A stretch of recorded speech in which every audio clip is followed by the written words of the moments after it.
Hi friends ఈ రోజు నుంచి మన ఛానల్లో ఒక బేసిక్ వెబ్సైట్ని ఎలా డిజైన్ చేస్తారు.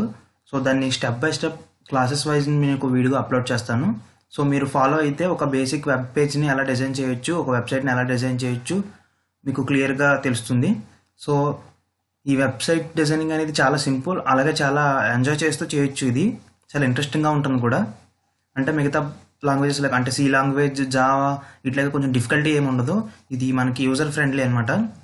అంటే చాలా చేస్తున్నప్పుడు చాలా ఫ్రెండ్లీగాను అలాగే చాలా ఇంట్రెస్టింగ్గా ఉంటుంది.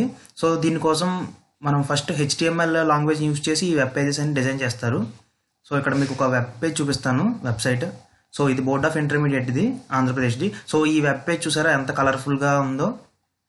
సో ఇంత కలర్ఫుల్గా ఒక మంచి వెబ్ పేజ్ని ఎలా డిజైన్ చేయాలి, సో అసలు వెబ్ పేజెస్ని ఎందుకు డిజైన్ చేస్తారు, వెబ్సైట్స్ దేనికి యూజ్ చేస్తారో మీకు చెప్తాను. సో వెబ్ పేజెస్ అనేది మనం హెచ్టిఎంఎల్ లాంగ్వేజ్ యూజ్ చేసి చేస్తాం. హెచ్టిఎంఎల్ అంటే హైపర్ టెక్స్ట్ మార్కప్ లాంగ్వేజ్. ఇది ఒక లాంగ్వేజ్. మనం ఈ లాంగ్వేజ్ని యూజ్ చేసి వెబ్ పేజెస్లో కంటెంట్ ఎలా డిస్ప్లే చేయాలో చెప్తాం అనమాట బ్రౌజర్కి. అంటే బ్రౌజర్లో మనం ఈ హెచ్టిఎంఎల్ లాంగ్వేజ్ కోడింగ్ యూజ్ చేసి ఆ కోడింగ్ అనేది డిస్ప్లే చేయదు బ్రౌజర్. ఆ కోడింగ్ యూజ్ చేసి మనం ఇచ్చే కంటెంట్ని వెబ్ పేజెస్లో చూపిస్తుంది అనమాట. సో దానికోసం అనేది ఈ హెచ్టిఎంఎల్ లాంగ్వేజ్ యూజ్ చేస్తాము. సో ఒక వెబ్సైట్ వచ్చేసరికి మనం ఇచ్చే డేటాని యూజర్స్కి చూపించడం కోసం, అలాగే వాళ్ళు ఇచ్చే డేటాని మళ్ళీ రిట్రైవ్ చేసుకోవడం కోసం. అంటే ఈ బోర్డ్ ఆఫ్ ఇంటర్మీడియట్ ఉంది కదా, సో దీంట్లో మనం అప్లై చేసుకోవచ్చు, అలాగే టైం టేబుల్స్ చూసుకోవచ్చు, అలాగే రిజల్ట్స్ చూసుకోవచ్చు, అలాగే కాలేజీకి సంబంధించిన లిస్ట్ చూసుకోవచ్చు. ఏమైనా నోటిఫికేషన్స్ గవర్నమెంట్కి సంబంధించిన, ఆ బోర్డ్ ఆఫ్ ఇంటర్మీడియట్కి సంబంధించిన ఏ నోటిఫికేషన్స్ అయినా సరే మనం ఈ వెబ్సైట్లో చూడొచ్చు. అలాగే మనకి ఏమైనా డౌట్స్ ఉంటే దీంట్లో నుంచి మనం వాళ్ళని కన్సల్ట్ చేయొచ్చు. సో అలా ఈ వెబ్ పేజెస్ అని యూజ్ అవుతాయి. సో ఇప్పుడు అలాగే యూట్యూబ్ వెబ్సైట్ ఉంది, మనం అలాగే యూట్యూబ్ వీడియోస్ చూడటానికి. అలాగే ఫేస్బుక్ ఉంది, అది కూడా ఒక వెబ్సైట్ కదా. ఆ వెబ్సైట్లో మనం చాటింగ్ చూసుకోవచ్చు, అలాగే న్యూస్ ఫీడ్ చూడొచ్చు. సో ఇలా వెబ్సైట్స్ అనేది రకరకాలుగా యూజ్ అవుతుంది అనమాట.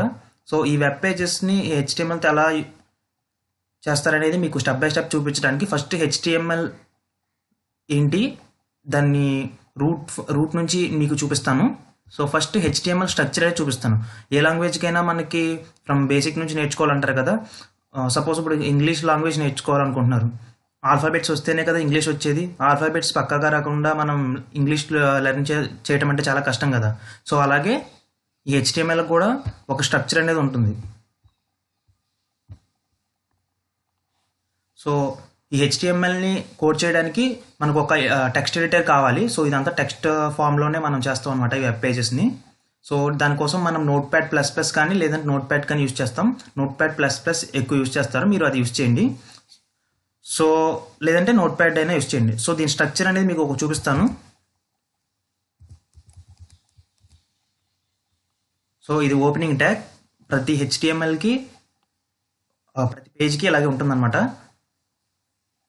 కొన్ని క్లాసెస్లో డాక్ టైప్ హెచ్టిఎంఎల్ అని చెప్తారు కొంతమంది. సో ఈ డాక్ టైప్ హెచ్టిఎంఎల్ అంటే దానికిను జనరల్గా నార్మల్ హెచ్టిఎంఎల్కి డిఫరెన్స్ ఏంటంటే, హెచ్టిఎంఎల్ అంటే ఈ టోటల్ వెబ్ పేజెస్ కంటెంట్స్ని స్టోర్ చేసుకుంటుంది అనమాట ఈ హెచ్టిఎంఎల్ ఫైల్లో.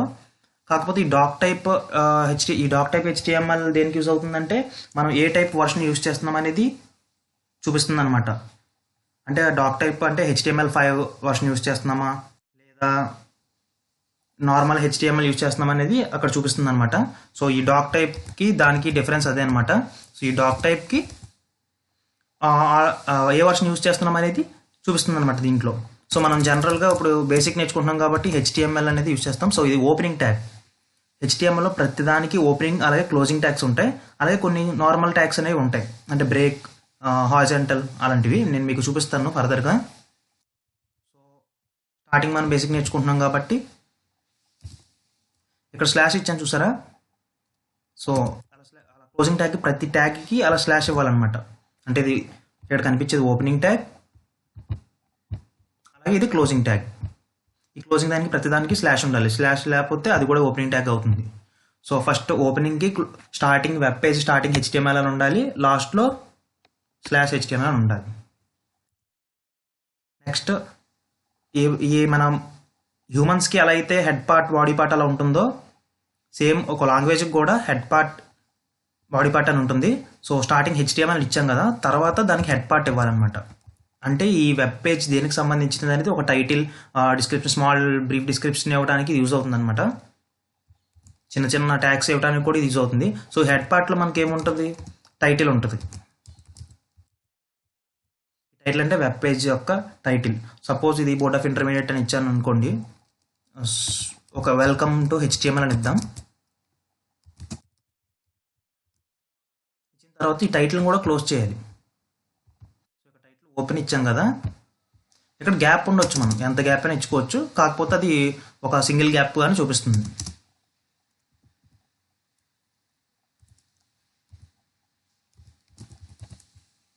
సో టైటిల్ అనేది ఇచ్చేసాం. టైటిల్ ఇచ్చేసిన తర్వాత మళ్ళీ హెడ్ పార్ట్ క్లోజ్ చేసేయచ్చు. ఇంకా హెడ్ పార్ట్తో మనకి యూజ్ లేదు. మనం డెప్త్గా వెళ్ళినప్పుడు ఇంకా హెడ్ పార్ట్లో ఏం యూజ్ చేస్తామని చెప్తాను.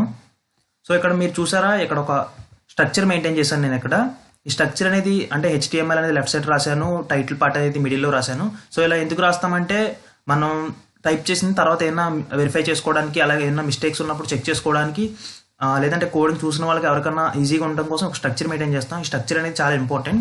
మనం ఎలా పడితే అలా డైరెక్ట్గా ఇలా రాసేస్తే అంతా మిక్స్డ్గా అయిపోతుంది. సో అందుకే ఒక స్ట్రక్చర్ మెయింటైన్ చేస్తే మనకి ఈజీగా ఉంటుంది.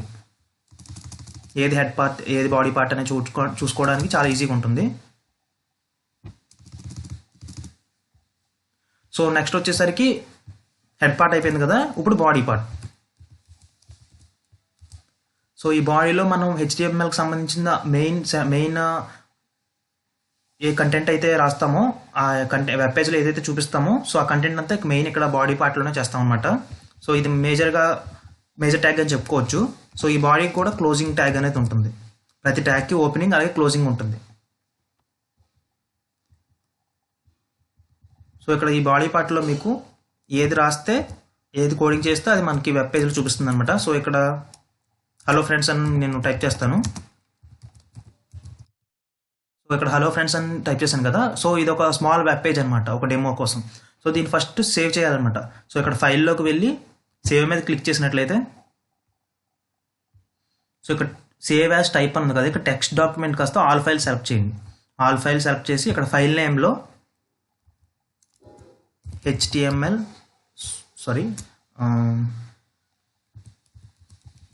వెల్కమ్ టు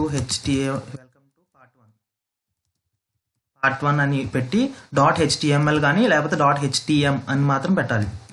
ఈ .html పెట్టకపోతే ఇది HTML ఫైల్ అవ్వదు. సో మీరు చేసినంత వేస్ట్ అయిపోతుంది. సో ఫైల్ నేమ్ సేవ్ చేసేటప్పుడు కన్ఫామ్గా .html అనేది యూజ్ చేయాలి. తర్వాత సేవ్ క్లిక్ చేయాలి. సేవ్ క్లిక్ చేసే ముందు మనం ఎక్కడ సేవ్ చేస్తున్నాం ఒకసారి చూసుకోండి. నేను డెస్క్టాప్ మీద సేవ్ చేస్తున్నాను, వెల్కమ్ టు పార్ట్ 1 HTML అని. సో సేవ్ క్లిక్ చేశాను. సేవ్ క్లిక్ చేసిన తర్వాత ఇక్కడ మనం చూడొచ్చు వెల్కమ్ టు పార్ట్ 1. సో ఇంకా ఇక్కడ ఉంది. సో చూసారా, ఇది ఒక .html ఇవ్వడం వల్ల ఇది ఒక వెబ్ పేజ్ లాగా ఒక వెబ్ బ్రౌజర్ లోగోతో చూపిస్తుంది కదా. అంటే మనం డిఫాల్ట్గా మన ల్యాప్టాప్లో కానీ కంప్యూటర్లో కానీ ఏ బ్రౌజర్ అయితే డిఫాల్ట్గా యూజ్ చేస్తున్నామో, సో ఆ బ్రౌజర్ లోగోతో చూపిస్తుంది. మనం ఇప్పుడు ఇంటర్నెట్ ఎక్స్ప్లోరర్ యూజ్ చేస్తే ఇంటర్నెట్ ఎక్స్ప్లోరర్ లాగానే చూపిస్తుంది. సో దీన్ని ఓపెన్ చేసి చూపిస్తాను. సో చూసారా, ఇక్కడ హలో ఫ్రెండ్స్, ఇది ఒక వెబ్ పేజ్లా కనిపిస్తుంది కదా. సో దీన్ని మనం ఫర్దర్గా కలర్స్తో ఎలా యూజ్ చేయాలి, సెంటర్లో ఎలా చేయాలి, మిగతా వెబ్సైట్స్ లేక నేను చూపిస్తాను స్టెప్ బై స్టెప్. సో ఇప్పుడు ఈ హలో ఫ్రెండ్స్ అని ఉంది కదా, దాని సెంటర్లోకి రావాలి, ఒక పారాగ్రాఫ్లా రావాలంటే అలా చేయాలో చూపిస్తాను. ప్రతిదానికి ఒక ట్యాగ్ ఉంటుంది. సో ఇక్కడ పారాగ్రాఫ్ ట్యాగ్ ఓపెన్ చేశాను, P. అలాగే టైప్ చేసేసిన తర్వాత ఆ పారాగ్రాఫ్ కూడా క్లోజ్ చేసేయాలి. సో /p వేస్తే ఇప్పుడు ఇది పారాగ్రాఫ్ లాగా చూపిస్తుంది అనమాట. దీనికోసం మళ్ళీ సేవ్ చేసుకుంటాం. సో సేవ్ చేసుకునేటప్పుడు ప్రతిసారి ఫైల్లోకి వెళ్ళవసరం లేదు, Ctrl+S మీకు స్టార్టింగ్ చూపించడానికి నేను చేశాను. సో Ctrl+S క్లిక్ చేస్తే డైరెక్ట్గా సేవ్ అవుతుంది. సో ఇప్పుడు లెఫ్ట్ సైడ్ ఉంది కదా ఈ హలో ఫ్రెండ్స్ అనేది, ఇప్పుడు నేను ఇది ఒక పారాగ్రాఫ్ లాగా చూపిస్తుంది. సారీ,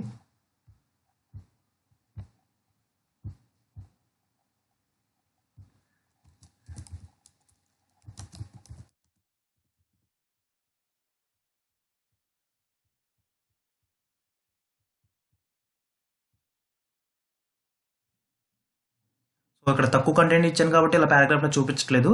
సో నేను మీకు కంటెంట్ టైప్ చేసి చూపిస్తాను.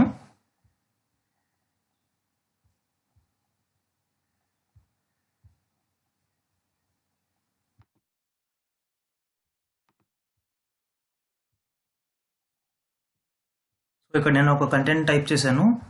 సో బాడీ తర్వాత ఒక H1 ట్యాగ్ అనేది ఒక యాడ్ చేశాను. ఈ H1 ట్యాగ్ అనేది దేనికి యూజ్ అవుతుందంటే హెడ్డింగ్స్ కోసం, అంటే పేజ్లో మెయిన్ హెడ్ అలాగే పారాగ్రాఫ్ అలా ఉంటుంది కదా.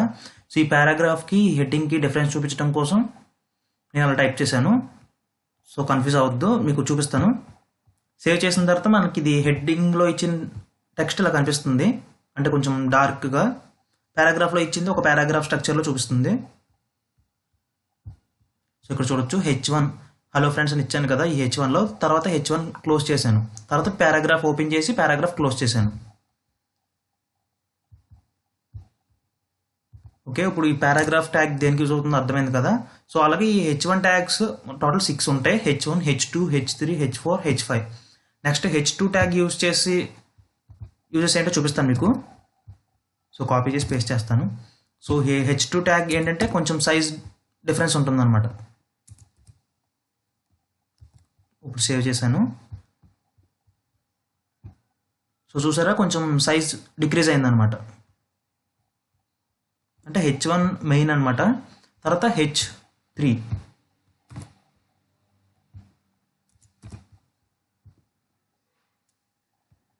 సో వెబ్ పేజ్ డిజైనింగ్కి ఇలా ప్రతి ట్యాగ్ గురించి తెలుసుకోవాలి. ఇవి బేసిక్ ట్యాగ్స్. సో చూసారా ఇలా సైజ్ డిక్రీజ్ అవుతూ ఉంటుందన్నమాట. సో ఇవి హెడ్డింగ్ ట్యాగ్స్, పారాగ్రాఫ్ ట్యాగ్ అలాగే హెడ్డింగ్ ట్యాగ్. సో ఇది బేసిక్ స్ట్రక్చర్ అనమాట. సో ఇప్పుడు వచ్చేసినట్లయితే బ్యాక్గ్రౌండ్ కలర్ చూద్దాం. సో బాడీలో ఏం టైప్ చేసినా సరే మనకి వెబ్ పేజ్లో చూపిస్తుందని చెప్పాను కదా. సో ఇలా అనమాట.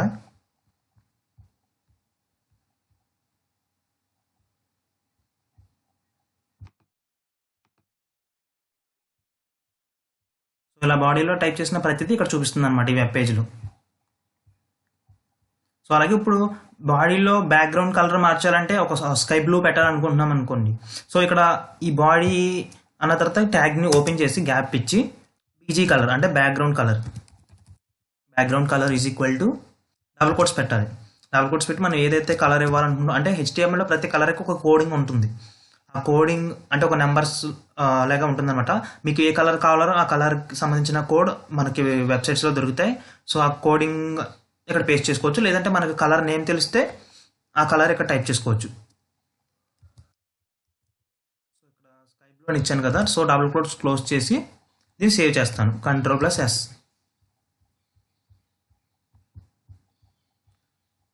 సో ప్రతిసారి చేంజెస్ చూడడానికి ఇక్కడ మనం రిఫ్రెష్ చేయాలి. సో ఇక్కడ రిఫ్రెష్ చేస్తే చూసారా ఇక్కడ స్కై బ్లూ కలర్లోకి వచ్చింది.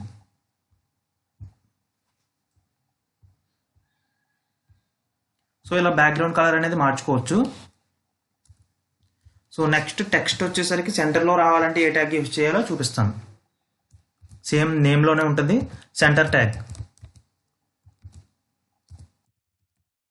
ఇక్కడ హలో అని ఇచ్చేసాను. తర్వాత దీనికి కూడా క్లోజింగ్ ట్యాగ్ ఇవ్వాలి, సెంటర్, Ctrl+S. సో చూసారు ఇక్కడ సెంటర్లో ఉంటుంది అనమాట, కరెక్ట్గా సెంటర్లో డిస్ప్లే అవుతుంది. మనం బ్యాక్గ్రౌండ్ ఇచ్చే కలర్ని బట్టి టెక్స్ట్ కూడా డిసైడ్ చేసుకోవాలనుకుంటుంది. నేనైతే ఆల్మోస్ట్ వైట్ కలర్ అయితే ప్రిఫర్ చేస్తాను, ఎందుకంటే మనం బేసిక్ నేర్చుకుంటున్నాం కాబట్టి ఒక అట్రాక్టివ్గా కనిపించడం కోసం బ్యాక్గ్రౌండ్ కలర్ వైట్ సెలెక్ట్ చేసుకోండి. సో ఇక్కడ హలో ఇచ్చాను కదా. సో ఇది మనకి కనిపించట్లేదు కాబట్టి దీని సైజ్ ఇంక్రీజ్ చేసుకోవచ్చు.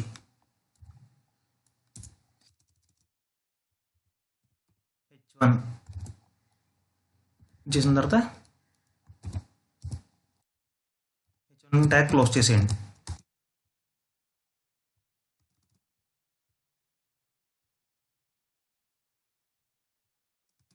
ఇలా గ్యాప్ ఇచ్చుకుంటే మీకు ఒక స్ట్రక్చర్ అర్థమవుతుంది అనమాట. సో ఇప్పుడు చూడొచ్చు మనం ఇచ్చింది ఎలా మారిందో. సో చూసారా సైజ్ అనేది ఇంక్రీజ్ అయ్యింది. సో మనం ఇంకా ఇంక్రీజ్ చేసుకోవచ్చు సైజ్ కావాలనుకుంటే. సో HTML చాలా సింపుల్గా యూజ్ చేసుకోవచ్చు. మనం సొంతంగా ఒక వెబ్సైట్ ఎలా డిజైన్ చేసుకోవాలి అనేది కూడా మీకు ఫర్దర్గా చూపిస్తాను. సో ఇది సెంటర్లో రావడానికి. అలాగే సెంటర్లో వచ్చిన టెక్స్ట్ని అండర్లైన్ చేయడానికి ఏ ట్యాగ్ యూజ్ చేయాలి? అండర్లైన్ ట్యాగ్ నేమ్లోనే ఉన్నది. ఇది కూడా యూ ట్యాగ్ అంటే అండర్లైన్ ట్యాగ్ అనమాట. మనం ఇచ్చిన టెక్స్ట్ యూ ట్యాగ్ క్లోజింగ్కి ఎండింగ్కి మధ్యలో ఏదైతే టెక్స్ట్ ఇస్తామో సో అది ఆ టెక్స్ట్ అండర్లైన్ అయి చూపిస్తుంది అనమాట. ఇక్కడ నా నేమ్ పవన్ అని ఇచ్చాను కదా. ఈ పవన్ అని ఇచ్చిన టెక్స్ట్ అండర్లైన్ ట్యాగ్ యూజ్ చేయడం వల్ల అండర్లైన్లో వస్తుంది అనమాట ఇది. సో చూసారు ఇక్కడ పవన్ అనేది అండర్లైన్లో వచ్చింది.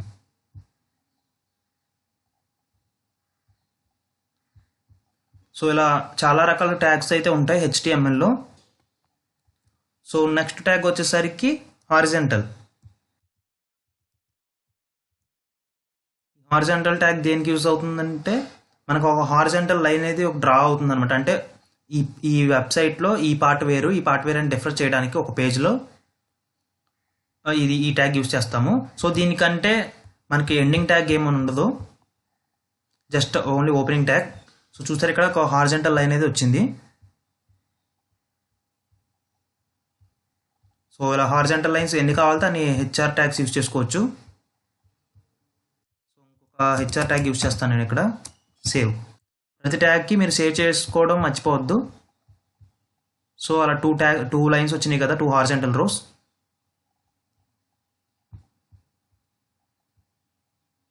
సో ఈ హెచ్ఆర్ అనేది దీనికి యూజ్ అవుతుంది.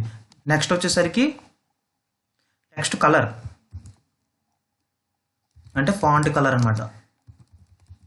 Font colour is equal to ఇవ్వాలి. తర్వాత ఇక్కడ మీరు ఏ కలర్ ఇవ్వాలనుకుంటున్నారు, రెడ్ ఇద్దాం ఫాంట్ కలర్. అలా ఇచ్చాను కదా. నెక్స్ట్ ఫాంట్ క్లోజ్ చేసేయాలి. అంటే మన వెబ్సైట్లో రాసే టెక్స్ట్ ఏ కలర్లో రావాలనుకుంటున్నాము. సో ఇక్కడ చూసారా, మేము ఇక్కడ రెడ్ ఇస్తే రెడ్ కలర్లో వచ్చింది. సో ఇలా చాలా ఇంట్రెస్టింగ్గా ఉంటుంది. ఒక్కొక్క ట్యాగ్ ఒక్కొక్క పర్పస్ కోసం యూజ్ చేస్తాము. సో ఈ హారిజంటల్ లైన్స్ చూసారా ఎంత అట్రాక్టివ్గా కనిపిస్తుందో ఒక వెబ్ పేజ్కి. సో బ్యాక్గ్రౌండ్ కలర్ మార్చి కొంచెం అట్రాక్టివ్గా చేస్తాను. బ్యాక్గ్రౌండ్ కలర్ మనం వైట్ పెట్టేద్దాం, చేంజెస్ ఏం చేయొద్దు. జస్ట్ బాడీ అని ఇచ్చేస్తే డిఫాల్ట్గా బాడీ అనేది వస్తుంది.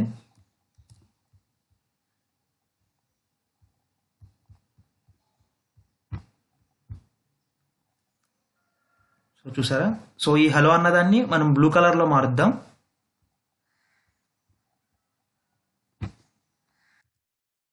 ఇలా ప్రతి టెక్స్ట్కి ఒక్కొక్కసారి ఫాంట్ అని యూజ్ చేయకుండా మనం ఫర్దర్ క్లాసెస్లో స్టార్టింగ్ వెబ్ పేజ్లోనే మనం డిక్లేర్ చేసుకోవచ్చు, అంటే ఏ పార్ట్ టెక్స్ట్ ఏ కలర్లో రావాలి అనేది.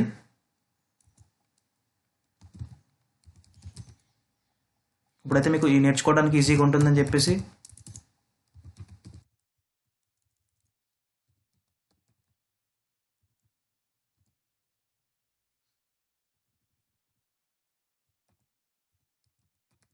సో ఏ టెక్స్ట్ ఏ కలర్లో కావాలనేది మనం ఇక్కడ డిసైడ్ చేసుకోవచ్చు.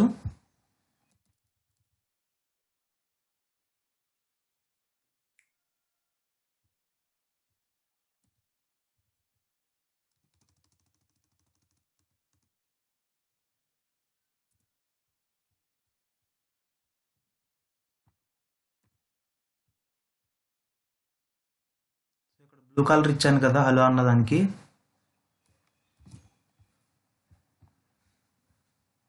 సో ఇక్కడ బ్లూ కలర్లో వచ్చింది కదా. సో దీన్ని మనం క్యాపిటల్లో పెట్టుకుందాం.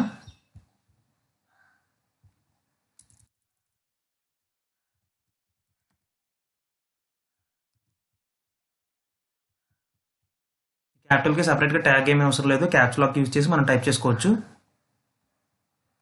సో నెక్స్ట్ ట్యాగ్ వచ్చేసరికి ఇమేజ్ ట్యాగ్. ఈ ఇమేజ్ ట్యాగ్ ఏంటంటే మన వెబ్సైట్లో ఇవి ఇమేజెస్ కనిపిస్తున్నాయి కదా. సో ఈ ఇమేజ్ కనిపిస్తుంది కదా, సో ఇమేజ్ ఇక్కడ డిస్ప్లే చేయడానికి ఆ ట్యాగ్ అనేది యూజ్ చేస్తారు. ఇది చాలా ఇంట్రెస్టింగ్గా ఉంటుంది, చూపిస్తాను. ఇక్కడ ఇమేజ్, సో ఇవన్నీ క్లియర్ చేస్తాను.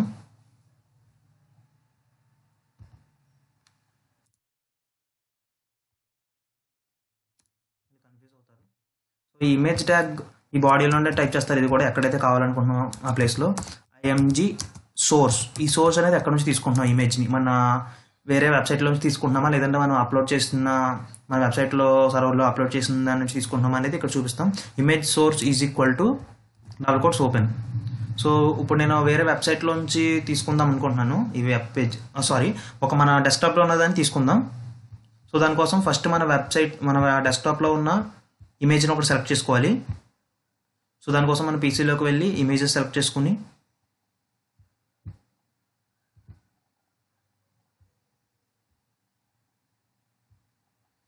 సో ఇక్కడ పి అని నేమ్ ఇచ్చాను కదా, అంటే ఇది పాత్ అనమాట, డైరెక్టరీ అంటాం కదా. సో ఈ పాత్ దిస్ పీసీలో పిక్చర్స్లో పి అనే నేమ్తో ఈ పిక్చర్ సేవ్ అయింది కదా.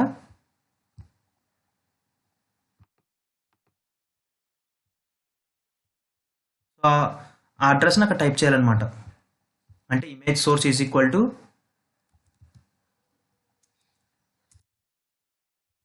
PC slash images pictures, this PC pictures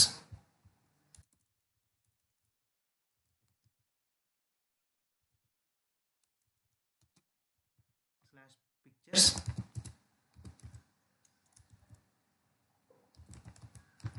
slash P అనే నేమ్తో ఆ పిక్చర్ సేవ్ అయింది కదా. సో ఆ నేమ్ ఇచ్చేసిన తర్వాత లాస్ట్లో జేపీజీ డాట్ పెట్టి జేపీజీ, అంటే ఇది పిక్చర్ కాబట్టి. సో తర్వాత డబుల్ కోట్స్ ఇచ్చేసి ఆ ట్యాగ్ క్లోజ్ చేసేయాలన్నమాట. సో ఇప్పుడు సేవ్ చేసి చూద్దాం.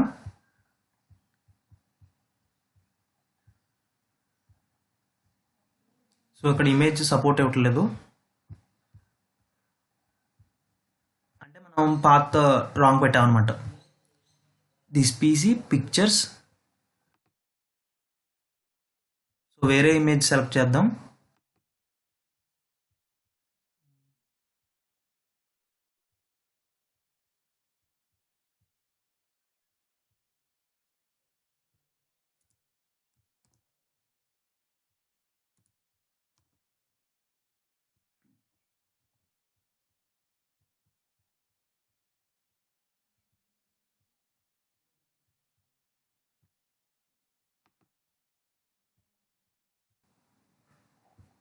సో ఆ ఇమేజ్ని డైరెక్ట్గా డెస్క్టాప్ మీద తీసుకొచ్చాను. అంటే ఇక్కడ దిస్ పీసీ తర్వాత పిక్చర్స్ ఫోల్డర్లో అదంతా లాంగ్ ప్రాసెస్ అవుతుంది కదా. సో అందుకే డైరెక్ట్గా డెస్క్టాప్ మీద తీసుకొచ్చాను. So image source is equal to double quotes ఇచ్చి సో ఆ పిక్చర్ అడ్రస్ రాయాలన్నమాట. అంటే ఇప్పుడు డెస్క్టాప్ మీద ఉంది కాబట్టి సింపుల్గా ఆ పిక్చర్ నేమ్ అనేది పి అని ఇచ్చాను ఇక్కడ. సో ఇక్కడ పి అని ఉంది కదా, ఈ పి అనే నేమ్తో సేవ్ చేశాను. సో పి డాట్ జేపీజీ, ఇది జేపీజీ ఫార్మాట్లో ఉంది కాబట్టి డాట్ జేపీజీ ఇచ్చి డబుల్ కోట్స్ ఇచ్చి క్లోజ్ చేయాలి. సో ఇప్పుడు ఇది సేవ్ చేస్తాను. సేవ్ చేస్తే క్రోమ్లో ఇలా డిస్ప్లే అవుతుంది. సో చూసారా, సేమ్ అదే పిక్, మనం ఏదైతే పిక్ ఇక్కడ సెలెక్ట్ చేసామో అదే పిక్ ఇక్కడ చూపిస్తుంది. సో దీన్ని మనం సైజు కూడా మార్చుకోవచ్చు.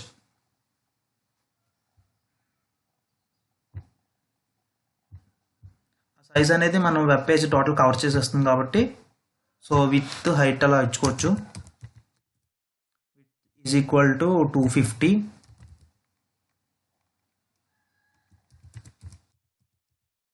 Height equal to 150. వీటిని కూడా డబుల్ కోట్స్లో ఇవ్వాలి.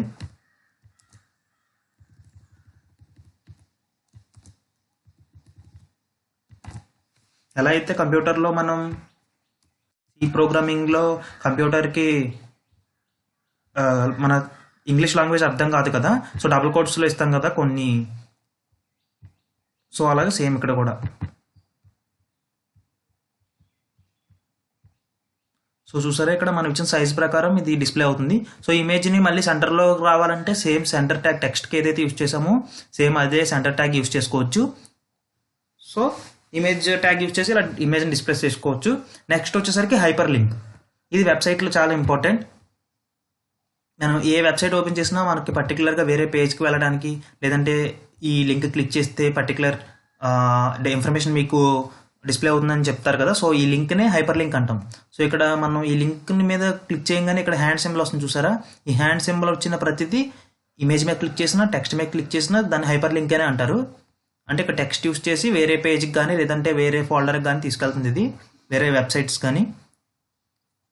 సో ఇక్కడ చూసారా, హ్యాండ్ సింబల్ మీద క్లిక్ చేయగానే ఇక్కడ చూసారా ఈ లెఫ్ట్ సైడ్ దాని అడ్రస్ డిస్ప్లే అవుతుంది. అంటే ఇక్కడ కాంటాక్ట్ అస్ అన్న తర్వాత ఇక్కడ చూసారా https boardofintermediate.government.in అని. సో వేరే పేజ్లోకి వెళ్తుంది అనమాట ఇది. సో దీన్ని హైపర్ లింక్ అంటారు. సో ఈ హైపర్ లింక్కి ట్యాగ్ ఎలా యూజ్ చేస్తారో మీకు చూపిస్తాను. సో ఇమేజ్ ట్యాగ్ క్లియర్ చేస్తాను. AHREF reference, attribute reference. Equal to double quotes, same ఇది కూడా image source is equal to double quotes. So ఇక్కడ మనం హైపర్ లింక్ అడ్రస్ ఇవ్వాలన్నమాట. సపోజ్ ఇక్కడ నేను ఒక facebook.com ఇద్దాం, https facebook.com డబల్ కోట్స్ ఇచ్చి ట్యాగ్ క్లోజ్ చేశాను. సో ఇక్కడ ట్యాగ్ దీనికి క్లోజింగ్ ట్యాగ్ కూడా ఇవ్వాలి, ఎందుకంటే మనం మీకు చూపిస్తాను. ఇక్కడ ఒక కాంటాక్టర్స్ అని ఉంది కదా, డైరెక్ట్గా లింక్ ప్లేస్ చేస్తే మనకు అర్థం కాదు కదా. సో ఇక్కడ కాంటాక్టర్స్ అని క్లిక్ చేస్తే సో అక్కడికి తీసుకెళ్తుంది అనమాట, వేరే వెబ్సైట్కి. సో అలాగే ఇక్కడ ఫేస్బుక్ అనేది ఇవ్వాలి, అంటే ఇక్కడ మన కాంటాక్టర్స్ ఇవ్వచ్చు లేకపోతే మన ఇష్టం అది. సో ఇక్కడ ఫేస్బుక్ అని ఇచ్చాను. తర్వాత ఈ అట్రిబ్యూట్ ట్యాగ్ అనేది క్లోజ్ చేయాలి. క్లోజ్ చేస్తే సేవ్ చేసుకోవాలి. సేవ్ చేసిన తర్వాత ఎలా వర్క్ అవుతుందో మీకు చూపిస్తాను.